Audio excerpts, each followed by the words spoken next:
Hello everyone, welcome to Gurukulam Institute of Mathematics. Today we will start integral calculus for IIT jam. ठीक है, तो IIT jam के लिए integral calculus बड़ा interesting topic भी है, आप बहुत कुछ सीखोगे भी और स्कोरिंग टॉपिक भी है फॉर आईआईटी जैम. ठीक है, जिसमें ये 10 to 12 मार्क्स का आता है फॉर आईआईटी के जैम के लिए, जिसमें से 10 मार्क्स का या फिर कंप्लीट 12 मार्क्स का हो जाता है. ये भी नहीं कि बहुत ज़्यादा इसमें आपको मेहनत करने की ज़रूरत है, मतलब ये स्कोरिंग टॉपिक है. अब आपको पता ही है कि जैम की मेरिट हाई जा रही है पहले से, तो ये टॉपिक और इसी के साथ साथ वेक्टर कैलकुलस वो भी 10 to 12 मार्क्स का आता है. तो दोनों टॉपिक जो आपके हो गए वो टॉपिक आपके 24 मार्क्स के अराउंड आते हैं. 24 में से 20 मार्क्स आप इजीली अटेम्प्ट कर सकते हो, और अगर आपने थोड़ा अच्छे से पढ़ा है उस चीज़ को तो आप ये मान के चलिए आप 24 भी अटेम्प्ट कर सकते हो. और 24 मार्क्स अगर यहाँ से आईआईटी जैम में आपको मिले, 20 मार्क्स भी मिल रहे हैं, तो आपको आईआईटी लेने के लिए 30 मार्क्स की और ज़रूरत है. वो उसके पास आपके पास टॉपिक फिर लीनियर बचता है, ओडी बचता है आपके पास, ठीक है, रियल बचता है आपके पास, मॉडर्न अलजेब्रा आपके पास, 4 टॉपिक है. उसमें फिर 30 मार्क्स भी अगर आपके हैं तो आप आईआईटी मिल जाएगी. ठीक है, तो ये बड़ा इंटरेस्टिंग, मतलब ज़्यादा मेहनत नहीं, जितना कि अगर आप 15 डेज भी से रेगुलर पढ़ लोगे तो आपका ये काम खत्म हो जाएगा इंटीग्रल कैलकुलस का. ठीक है, बिल्कुल इंटरेस्टिंग. आपने 12th में इंटीग्रेशन पढ़ा हुआ है, उसी को हमने एक्सपेंड किया, उसकी सब प्रॉपर्टी एक्सपेंड की है. ठीक है, 12th में हमने इंटीग्रेशन पढ़ा है, उसी को हमने डबल में कर लिया, उसी को हमने ट्रिपल इंटीग्रेशन या एरिया, वॉल्यूम या सरफेस की बात करें वो सब हम इंटीग्रल कैलकुलस में डिस्कस करेंगे. बड़ा इंटरेस्टिंग भी है. इससे हम ग्राफ कैसे ड्रॉ करते हैं किस चीज़ का, वो भी हम दोबारा रिकॉल करेंगे, क्योंकि आपने बीएससी में पढ़ा भी होगा कि आप ग्राफ कैसे प्लॉट करते हैं, वो भी रिकॉल करेंगे, जो आगे भी आपके काम होगा. ग्राफ की नॉलेज अगर आपको अच्छी है तो आपको रियल में बहुत हेल्प करेगा वो. ठीक है, कंटिन्यूटी वगैरह में. तो ये सब चीज़ें हम इंटीग्रल कैलकुलस में पढ़ेंगे. काफ़ी इंटरेस्टिंग टॉपिक और बड़ा इजी टॉपिक भी आप कह सकते हो जैम के लिए है. ठीक है, जो आपको स्कोर करके देगा काफ़ी अच्छा. ठीक है, तो इसमें हम क्या क्या पढ़ेंगे पहले हम वो देख लेते हैं, बात करें. ठीक, तो जितना मैं आपको मतलब पढ़ा रहा हूँ वो मोर देन सफिशिएंट है. आपको हम असाइनमेंट जो असाइन करेंगे वो आप सोल्व कर लेंगे, प्रीवियस ईयर सारे क्वेश्चन हम डिस्कस करेंगे, टेस्ट आपका वीकली होगा वो सोल्व कर लेंगे. वो एग्जाम के लिए आपके सफिशिएंट है 10 मार्क्स से 12 मार्क्स इसमें आने के लिए. ठीक है, अब इसमें हम जो बात करेंगे, फर्स्ट हम बात करेंगे इनडेफिनिट इंटीग्रल की. Indefinite integral. अब हम क्यों बात करेंगे इनडेफिनिट इंटीग्रल की, क्योंकि इसकी कुछ प्रॉपर्टीज का यूज हम आगे double integration, triple integration, direct integration करने में यूज करेंगे. ठीक है, ये नहीं कि इससे मान कि क्वेश्चन आएगा, लेकिन इसका यूज होगा. पहले इसके बारे में हम अच्छे से पढ़ेंगे. डेफिनेट इंटीग्रेशन क्या है, डेफिनेट इंटीग्रेशन क्या है, इंटीग्रेशन बाय सब्स्टिट्यूशन कैसे करते हैं, ये सब चीजें हम डिस्कस कर लेंगे पहले. उसके बाद हम बात करेंगे डबल इंटीग्रेशन पे, जहां पे आता है change of variable, change of order of integration का क्वेश्चन 100% आपको एग्जाम में मिलेगा. ठीक है, हम डायरेक्टली उस पर नहीं जाएंगे कि हम डायरेक्टली हमने इंटीग्रेशन लिखा कि सर इसका ऑर्डर चेंज क्या होगा, क्योंकि बेसिक हमें पता होना चाहिए. जब भी आप कोई ऐसा क्वेश्चन जैब में अगर आ जाए तो थोड़ा भी घुमा दे, तो अगर आपको बेसिक कंसेप्ट क्लियर होगा तो वो क्वेश्चन आप इजीली कर पाओगे. तो इंडेफिनिट इंटीग्रेशन में अगर हम बात करें तो उसमें हम क्या पढ़ेंगे, ये फर्स्ट अगर हम बात करते हैं उसमें हम उसकी कुछ प्रॉपर्टीज को डिस्कस करेंगे इंडेफिनिट इंटीग्रल की. ठीक है, इसमें सबसे पहले मतलब बिल्कुल बेसिक से लेके चलेंगे, ये हमें कोई जल्दबाजी नहीं है कि हम मतलब आगे से, तो उसके प्रॉपर्टीज को. सेकंड हम पढ़ेंगे कि मेथड ऑफ इंटीग्रेशन, की इंटीग्रेशन कैसे करते हैं, method of integration by substitution, by substitution, कि सब बाय सब्स्टिट्यूशन से हम कैसे इंटीग्रेट करते हैं. जैसे इस टाइप का कोई यदि आपके पास इंटीग्रेशन आ जाए कि F dash x upon F x D x. ठीक है, इस टाइप का इंटीग्रेशन बाय सब्स्टिट्यूशन से कैसे करते हैं. तो हम यहाँ पे जब सब्स्टिट्यूशन सीख लेंगे तो डबल इंटीग्रेशन या डेफिनेट में हम डायरेक्ट वो अप्लाई कर सकते हैं, हमें वहाँ बात करने की जरूरत नहीं पड़ेगी कि कैसे इंटीग्रेशन किया. ठीक, थर्ड इसी में हम प्रॉपर्टीज की बात करेंगे, method of integration by substitution बात करेंगे. इसी में हम बात करेंगे कि इंटीग्रेशन बाय पार्ट कैसे करेंगे. ठीक है, बाय पार्ट दो फंक्शन आपको दिए उनका इंटीग्रेशन कैसे करते हैं उसकी बात करेंगे। फोर्थ हम इसी में बात करेंगे सम स्टैंडर्ड सब्स्टिट्यूशन की। कुछ स्टैंडर्ड सब्स्टिट्यूशन है जिनका हम डायरेक्ट यूज करते हैं, अदरवाइज वो इंटीग्रेशन काफी लेंथी हो जाता है, लेकिन एग्जाम में तो हमें टाइम बचाना चाहिए, डायरेक्ट हमारा इंटीग्रेशन हो। इसी में हम फिफ्थ बात करेंगे सम स्पेशल इंटीग्रेशन की। सम स्पेशल इंटीग्रेशन, कुछ इंटीग्रेशन है जो पर्टिकुलर टाइप से सॉल्व होंगे, उनकी हम बात कर लेंगे, इससे हमारे वो टच में हो जाए। ठीक है, इसी से रिलेटेड ये हो गया। इसी से रिलेटेड हम बात करें, ये ऊपर वाला मैं रब कर दे रहा हूं इंडेफिनिट में। इसी से रिलेटेड नेक्स्ट हम 6 पढ़ेंगे इंटीग्रेशन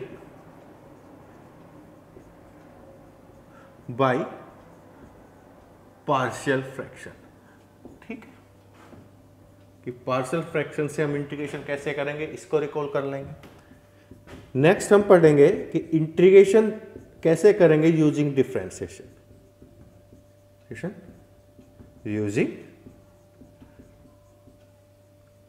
डिफरेंशिएशन, ये बात भी हम करेंगे। ठीक है, नेक्स्ट इसमें अगर हम बात करें डिफरेंशिएशन, तो हम इंटीग्रेशन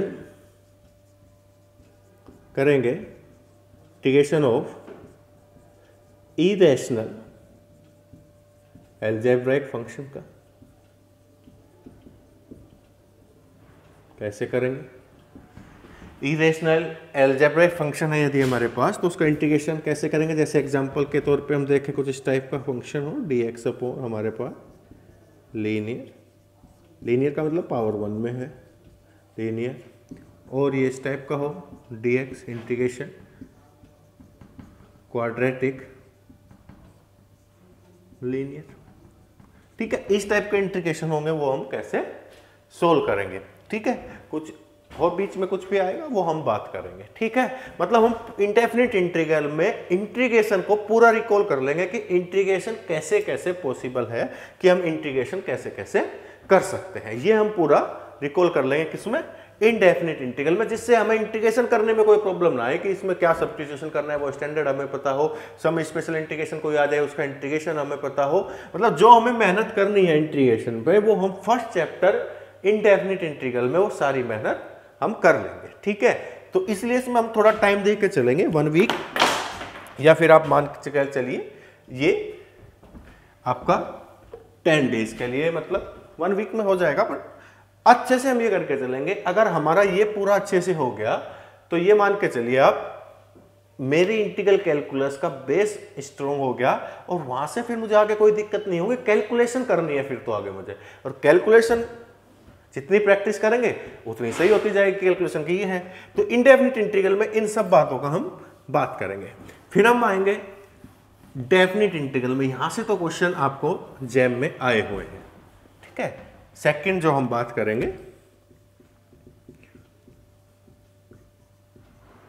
डेफिनिट इंटीग्रल की बात करेंगे। ठीक है, डेफिनिट इंटीग्रल की बात करेंगे, और डेफिनिट इंटीग्रल में हम फर्स्ट जो पढ़ेंगे वो हम बात करेंगे फंडामेंटल थ्योरम की, कि फंडामेंटल थ्योरम हो, ये आपने पढ़ा भी होगा सबने ऑफ कैलकुलस, क्योंकि आप ग्रेजुएशन तो कर ही रहे। ठीक है, फंडामेंटल थ्योरम ऑफ कैलकुलस की बात करेंगे। सेकंड फिर इसी में हम पढ़ेंगे कुछ इम्प्रॉपर इंटीग्रल, जो आप रियल में भी पढ़ते हैं, इम्प्रॉपर इंटीग्रल्स। जैसे एग्जांपल के बात करें, जैसे a टू इन्फिनिटी कोई इंटीग्रल है fx dx, उसको आप लिख सकते हो हम limit b tends to infinity a to b fx dx। इस टाइप के कुछ इंटीग्रेशन की बात करेंगे। थर्ड इसी में हम बात करेंगे, ठीक है, ये फंडामेंटल। फिर हम इसी में बात करेंगे first mean value theorem of, first mean value theorem of integral calculus. ठीक है, ठीक, फोर्थ इसी में बात करेंगे second mean value theorem of integral calculus. ये दोनों चीजें पढ़ेंगे। तो डेफिनेट में पहले फंडामेंटल थ्योरम ऑफ कैलकुलस पर डिस्कस करेंगे, क्वेश्चन करेंगे उस पर, इम्प्रॉपर इंटीग्रल की बात करेंगे पूरी proper, first mean value theorem of integral calculus की बात करेंगे और second mean value theorem of integral calculus की बात करेंगे। इसी में फिफ्थ हम बात करेंगे कि definite integral as a limit of sum. यहां से क्वेश्चन आए हुए हैं जेम में, definite integral as a limit of sum, यहां से क्वेश्चन आपको मिलेगा। मतलब इस टॉपिक से एक या दो क्वेश्चन आपको जेम में मिलेगा डेफिनिट इंटीग्रल से। एक तो यहां से 90% चांस होता है आपका क्वेश्चन है कि definite integral as a limit of sum. ठीक है, अब मैं ये ऊपर तरफ कर रहा हूं ये। उसके बाद हम थोड़ा पीरियोडिक फंक्शन की बात करेंगे जो आपने पढ़ा भी है, पीरियोडिक फंक्शन की एंड प्रॉपर्टीज किसकी, पीरियोडिक फंक्शन की एंड प्रॉपर्टीज की। ठीक है, ये करने के बाद हम बात करेंगे लेबनिज थ्योरम। लेबनिज ये आप रियल में भी पढ़ते हो और इंटीग्रल कैलकुलस में भी, मतलब इसका यूज करना है, आपने खूब पढ़ी है। लेबनिज थ्योरम की बात करेंगे, उसी में फिर बीटा गामा फंक्शन की बात करेंगे, beta gamma function and properties. ठीक है, क्योंकि बीटा गामा फंक्शन का प्रॉपर्टीज का यूज करते हो हम इंटीग्रेशन बड़ी इजीली, जो इंटीग्रेशन हमें बहुत हार्ड लग रहा है बड़ी इजीली हम उसको सोल्व कर लेते हैं जब हम बीटा गामा फंक्शन है उसकी प्रॉपर्टीज अगर हमें पता हो तो बड़ी सिंपली वो सोल्व हो जाता है। क्लियर? तो ये सब बात हम डेफिनिट इंटीग्रल में करेंगे और जब पढ़ते जाएंगे कुछ एक्स्ट्रा अगर होगा वो भी हम वहां पे डिस्कस करते जाएंगे। ठीक है, तो ये हम डेफिनिट में करेंगे। मतलब इनडेफिनिट में तो हम इंटीग्रेशन करना सीख लेंगे कि हर फंक्शन का कोई भी इंटीग्रेशन टाइप हो, सम स्टैंडर्ड सब्स्टिट्यूशन से करना है या बाय पार्ट करना है, कैसे करना, वो इंटीग्रेशन सीखेंगे। यहाँ पे फिर हम इंटीग्रेशन की बात करेंगे कि उस पर फंडामेंटल थ्योरम क्या कहती है, फर्स्ट मीन वैल्यू थ्योरम क्या कहती है, सेकंड मीन वैल्यू थ्योरम क्या कहती है, आपके लिए इम्प्रॉपर इंटीग्रल कैसे सोल्व करते हैं, बीटा गामा फंक्शन सब पीरियोडिक फंक्शन, उनकी प्रॉपर्टीज पूरी डिस्कस कर लेंगे डेफिनिट में। तो इनडेफिनिट और डेफिनिट होने के बाद मेरा पूरा क्लियर हो जाएगा कि इंटीग्रेशन में मैं क्या क्या यूज कर सकता हूं। ठीक है, फिर उसके बाद हम डबल इंटीग्रेशन पर जाते हैं। मोस्ट इंपॉर्टेंट एग्जाम में 2 क्वेश्चन तो आप मान के चलिए, थर्ड चैप्टर हम जी पहुंचेंगे डबल इंटीग्रेशन पे। ठीक है, आपका जो थर्ड लेक्चर फिर आएगा डबल इंटीग्रेशन। ठीक है, जो थर्ड चैप्टर पे जब हम पहुंचते हैं तो आपका आता है डबल इंटीग्रेशन। इसमें आप यहां से एक पक्का क्वेश्चन पर मिलेगा कि change of order of integration. Double integration की बात की है तो 2 वेरिएबल में रिस्पेक्ट में इंटीग्रेशन होगा, तो उसका ऑर्डर चेंज कराना यहां से मिलेगा। इन कार्टेशियन और पोलर दोनों में हम कन्वर्ट करेंगे, इन कार्टेशियन एंड पोलर। और यहीं पे हम ग्राफ ड्रॉ करना भी सीखेंगे। आपने बीएससी में पढ़ा भी होगा कि कैसे आप ग्राफ ड्रॉ करते हैं, उसको मैं रिवाइज भी कराऊंगा। प्रॉपर हम ग्राफ कैसे ड्रॉ कर सकते हैं वो हम पूरा डिस्कस करेंगे change of order of integration जब करेंगे पूरे। क्योंकि ग्राफ की जब तक मुझे नॉलेज नहीं होगी तब तक मैं ऑर्डर चेंज नहीं करा पाऊंगा, क्योंकि ऑर्डर चेंज करने के लिए जो मेरे पास लिमिट है उस रीजन से एक रफली स्केच ग्राफ ड्रॉ करते हैं, फिर हम एक्स वाई की लिमिट फाइंड करते हैं। तो मुझे मेन क्या चाहिए कि मैं ग्राफ कैसे ड्रॉ करूं। ठीक है, वो हम इसमें करेंगे कि change of order of integration. इसी में हम बात करेंगे चेंज ऑफ वेरिएबल की। ठीक है, कार्टेशियन एंड पोलर में। थर्ड हम डबल इंटीग्रेशन फाइंड करेंगे।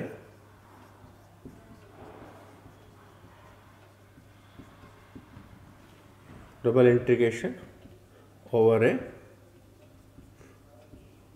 रेक्टेंगुलर रीजन में। ठीक है, double integration over rectangular reason हम फाइंड करेंगे। फोर्थ इसी में बात करेंगे कि double integration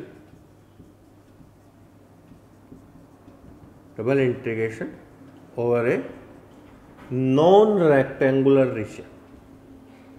non rectangular reason पे डबल इंटीग्रेशन क्या है, कैसे फाइंड करते हैं। फिफ्थ इसी में बात करेंगे कि डबल इंटीग्रेशन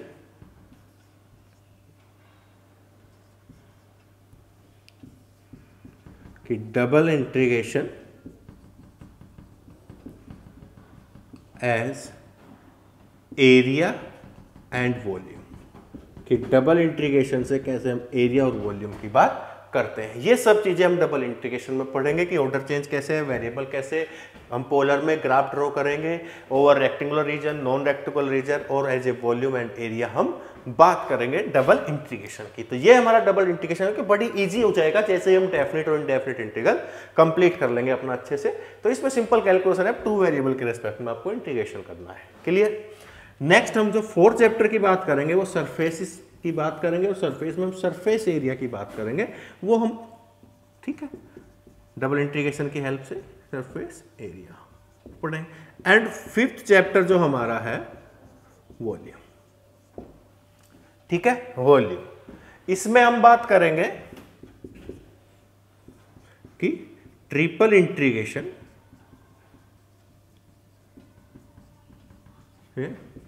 ओवर ए रेक्टेंगुलर रीजन। यहां तक आते आते तो आपको मतलब इंटीग्रल कैलकुलस ऐसे हो जाएगा उंगलियों पे कि आपके बिल्कुल क्लियर हो जाएगी पिक्चर। सेकंड हम बात करेंगे कि triple integration over a solid region, ठीक है। थर्ड वॉल्यूम ऑफ रिवोल्यूशन की बात करेंगे, वॉल्यूम ऑफ रिवोल्यूशन, ठीक है। About X axis, Y axis, ये सब चीजें हम इसमें बात करेंगे इंटीग्रल कैलकुलस में, ठीक है। तो इसमें कोई दिक्कत वाली बात नहीं है। प्रॉपर आपका कोई भी छोटा डाउट हो या बड़ा डाउट आप डिस्कस कर सकते हैं, ऑनलाइन डिस्कस कर सकते हैं, ऑफलाइन आके ऑफिस में डिस्कस कर सकते हैं, आप व्हाट्सएप पे डाउट भेज सकते हैं, और आपका वीकली एक डाउट सेशन भी होगा ऑनलाइन, आप वहाँ पे भी डिस्कस कर सकते हैं। यदि पर्सनली फिर भी डाउट रहते हैं आप ऑफिस में आके भी डिस्कस कर सकते हैं, ठीक है। हम आपको असाइनमेंट देंगे, ठीक है, हर वीक एक असाइनमेंट मिलेगा, उससे अलग प्रीवियस ईयर क्वेश्चन भी होंगे, उससे अलग एक टेस्ट होगा, मतलब 3 आपको एक टॉपिक पे चीजें मिलेगी, तीनों का प्रॉपर डिस्कशन होगा, आपको वो सोल्व करना है, ठीक। तो बिल्कुल मेहनत करेंगे अच्छे से। 10 to 12 मार्क्स हम 12 मार्क्स की कोशिश करेंगे, इसमें कोई भी दिक्कत आपको नहीं होगी सिर्फ। और बुक की बात करें तो आप इसमें सोम सीरीज पढ़ सकते हो, बुक की बात कर सकते हैं, आप अरिहंत की आते हैं वो बुक पढ़ सकते हो, ठीक है। आप इसमें बुक फॉलो कर सकते हो, लेकिन बुक की जरूरत नहीं पड़ेगी। अगर आप फिर भी पढ़ना चाहो तो कोई दिक्कत नहीं है, आप सोम सीरीज वगैरह पढ़ सकते हो, ठीक है। Book for integral calculus, simple, कोई भी क्वेश्चन हम नहीं छोड़ेंगे, सब सिंपल क्वेश्चन या हार्ड क्वेश्चन जैसा भी आया, हार्ड क्वेश्चन होगा ही नहीं इसमें। अगर आपका बेसिक, इंडेफिनिट और डेफिनिट क्लियर होगा, कोई क्वेश्चन आपको हार्ड नहीं लगेगा। और यदि ग्राफ की नॉलेज आपके पास होगी, और वो ग्राफ कैसे ड्रॉ करते हैं प्रॉपर, वो हम डिस्कस करेंगे। तो ये सब हम इंटीग्रल कैलकुलस में डिस्कस करेंगे।